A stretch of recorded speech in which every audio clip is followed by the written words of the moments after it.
Hey, how are you tonight? I'm a little sore. I spent the day pulling wire. Something that sounded like it was going to be really easy turned out to be quite a workout. So we're still remodeling the kitchen. We're still in the middle of trying to make everything happen. And I did have an opportunity early this morning to just sit and be quiet. And for some reason, I just remembered a conversation I had with somebody several years ago. A young man was thinking about asking the young lady to marry him, and I was excited for him, but I wanted to ask him some serious questions. He was young, and he hadn't known her for very long. And I said, "Well, what makes you think that you want to marry her?" And he said, "I can't live without her." And I just remember the words coming out of his mouth, and it made me begin to think. In particular, this morning, what is it that I can't live without? Is there anything in my life that I can't live without? Is there anything in your life that you feel that you can't live without? In particular, any earthly thing. So, Jesus addresses this in the Sermon on the Mount.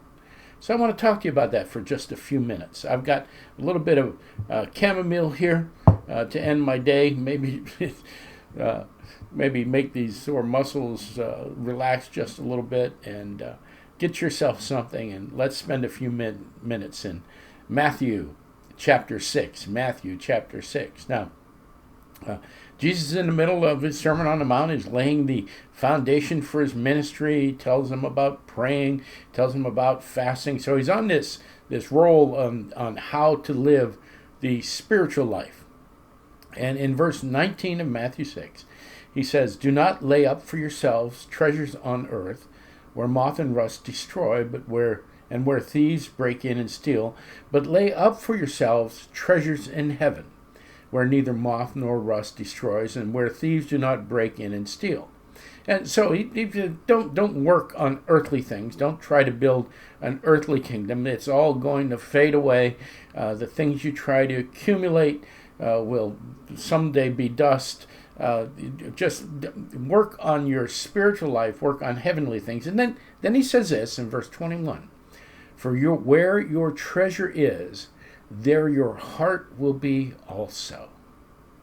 So that makes me want to ask myself, where's my treasure? The most treasured thing we have in our lives, whether we realize it or not, is Jesus Christ. There will come a moment when we realize how much we treasure our relationship with Jesus Christ. It'll be the moment that we stand before our Father in heaven and realize that we've earned nothing but condemnation, but through his grace and through the work that Jesus Christ has done on the cross and salvation in our hearts, that we're saved. It's the greatest treasure we have, and it will be a treasure for all eternity. So look around you this evening. When you lay your head on your pillow, ask yourself if there's anything more important in your life than Jesus Christ and your relationship with him. And let the Holy Spirit work with you on that. God's not here to be mad at us because we treasure the wrong things, but he is here to refine us and draw us closer to him. And he uses things like this to say, this is in the way of you and me and a deeper relationship. So, where's your treasure? Where's your heart? I pray it's in Jesus Christ alone. I love you. I miss you. I'll talk to you tomorrow.